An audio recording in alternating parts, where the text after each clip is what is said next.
The thing I need to do next is remove the throttle bodies and get the fuel union welded in the fuel rail.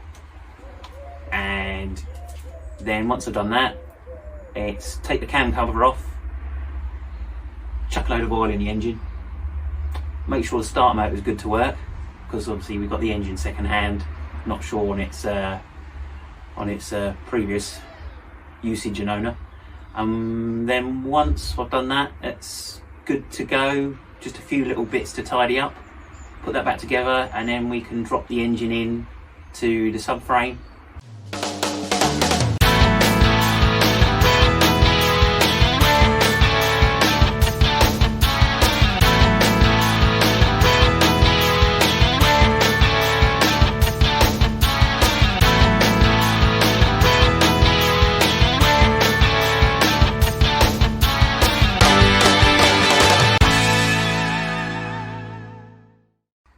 Right, the first thing I need to do is to remove the throttle bodies, because I need to weld a fuel fitting in the end of the fuel rail. I had previously tapped a thread in there, but I'm not happy with it.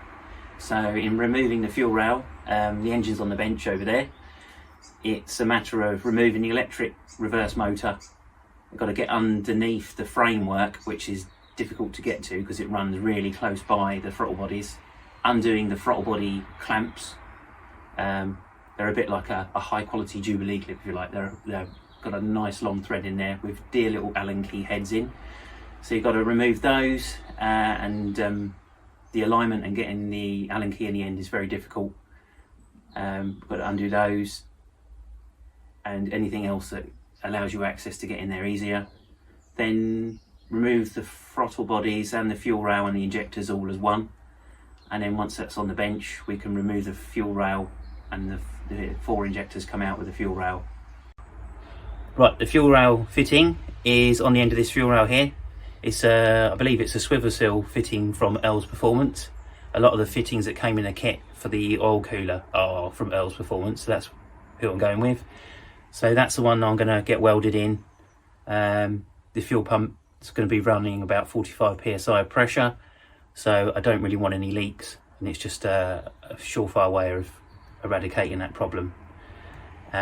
Injectors are standard, everything's standard on the engine in terms of the Yamaha side of things, apart from the clutch in this end. Clutch is a carbon fibre barnet clutch, springs and a pressure plate. And this, obviously here, what I was talking about earlier, is the throttle bodies. This is a modified top water pipe, and here is the modified mini differential driven by the sprocket. Here's a reverse sprocket which doubles up as a nut, which holds on the drive sprocket. Right, with the Mini, we're driving the front wheels, not the rear wheels. So this is mounting in the front, transverse across the car like a traditional Mini engine, and therefore the differential is driving the front wheels. It's slightly more offset than the original Mini, so we've had to have the drive shafts modified. I think the shorter one on the left side is shorter, and the right hand side is made longer by about 20 millimeters. The differentials are limited slip diff, which comes with the kit, which is an ATB limited slip differential. Okay, the Yamaha Chain here is it's a Yamaha Chain from an R1, and this is a 5PW engine. It's got a 12 tooth drive sprocket and a 36 tooth sprocket on the differential, giving about a ratio of 3 to 1. And yeah, it's a pretty hefty chain. And here you can see is the adjuster, which adjusted the differential and pushes it over backwards, if you like. Okay, after the throttle bodies, the next job is to remove the cam cover, which involves removing this top water pipe. I've already long stiff tube, yeah? Yeah, the long stiff tube, that's it. I've already fitted that just to make sure it fits, because it's been modified and I wanted to make sure that the bolt holes and what have you lined up. Remove the cam cover, tip some nice thick engine oil through there, because the engine hasn't been run for a long time. Then bottle that back up with a new gasket, cam cover gasket, and then I'm going to test the starter motor whilst it's on the engine, try and secure the engine to the bench and just whiz the engine over with the starter motor. You're probably wondering all this armoured steel plating around the engine. This is the frame, which is supplied by Lynx Racing. That's who the whole kit's made by. Obviously you see it's made to a very high standard. It fitted really well when we put it on. Is it sponsored, or did you have to buy it? No, I had to buy it. Everything's bought, isn't it? Yeah, everything's bought. I've dipped in my pocket, you know, been saving like a good boy. Yeah. Yeah, and we're just plugging away. Whilst here, mention, let me feel. This here is the clutch slave cylinder, whilst I remember. This is a standard mini clutch slave cylinder, mounted on here, pulling on this lever, which then this lever pulls the cable, which is a standard Yamaha motorcycle clutch cable, round to the clutch, and all of the modifications are done is the clutch lever is moved forward a spline. Right, this is the clutch slave cylinder, and it's a standard mini clutch slave cylinder which will be connected via a flexible pipe to the master cylinder. It pushes on this lever here, and thus the lever pulls a standard Yamaha R1 clutch cable, which then runs round to the clutch side, and underneath is the clutch lever. The clutch lever, all it's changed is that it's moved forward a spline, and that apparently gives a good clutch feel. Right, I need to remove this bracket here because it keeps getting caught in me, keeps getting caught on my skin and my top. What kind of nut is it, dude? It's Allen key cap head socket, so I've got to undo that. It's only one bolt. I think that was originally a bracket for holding the wiring loom. It has like a grommet that slots in the top of it, so I'm going to remove that first. Once prying up, what about if I gave it a bar and pry up this side? Is there anything to lever against?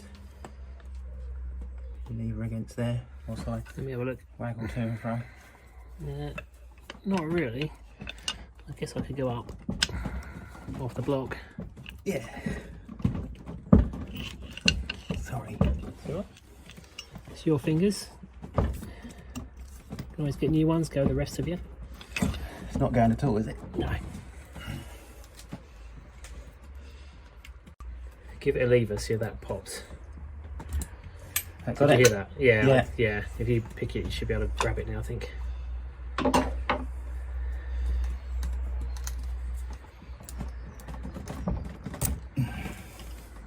Is it coming? Yeah, it is. Oh, here we go. There we have throttle bodies.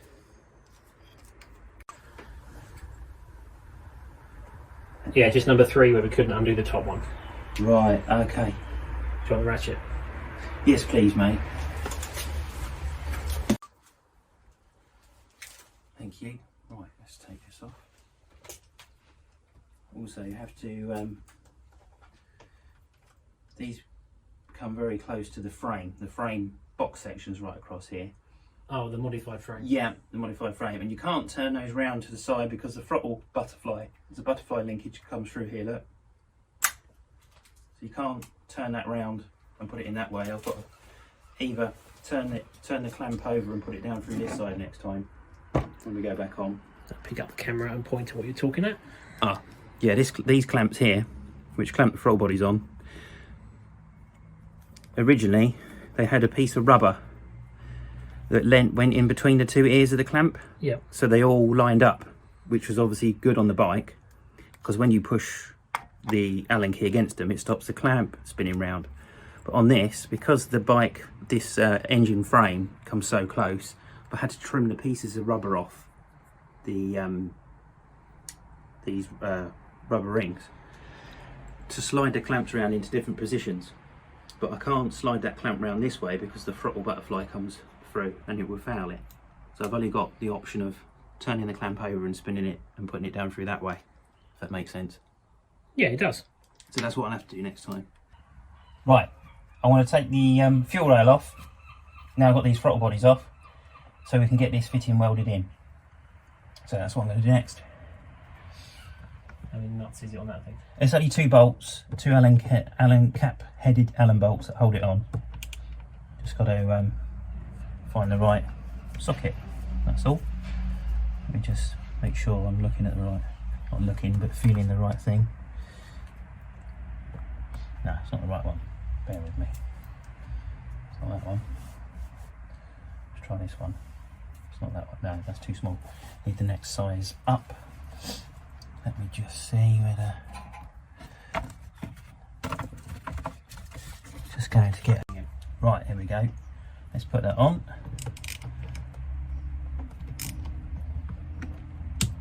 Undo him. Still got strong wrists then? Yeah, still got strong wrists. Yeah, yeah, you've got to exercise those muscles.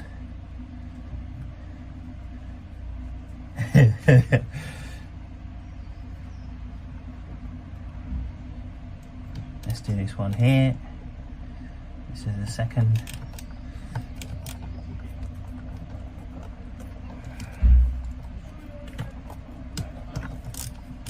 There we go. Take the ratchet off, put that in the pocket. Let's have a look at my donut with the rubber. There we go. Oh. As you go. Oh.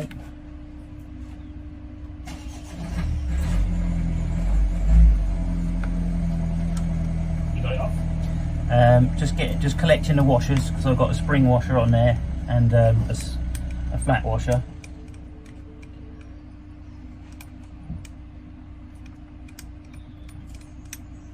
Nearly there. Just got those there. There we go. Don't worry about me. Now I'm gonna bend down here a second. No, I won't. I'm gonna do it from here. Hold on.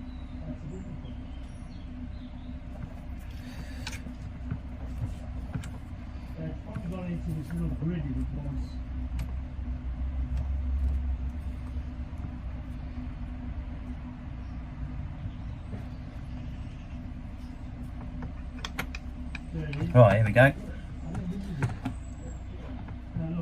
There you go. I don't know if you can see, but there are the injectors connected to the fuel rail. Lift up for us. And where the rubber things you wanted to keep? The rubber things should either be around this end or There. they're in the throttle body itself. The injector seals are all in the throttle. Yeah, and the top injector seal is obviously on the injector where it's slotted in the fuel rail. Okay, do you want to lower it down a bit? Lower it down. All good. Yeah. We'll finish it there for today. Yep, cool.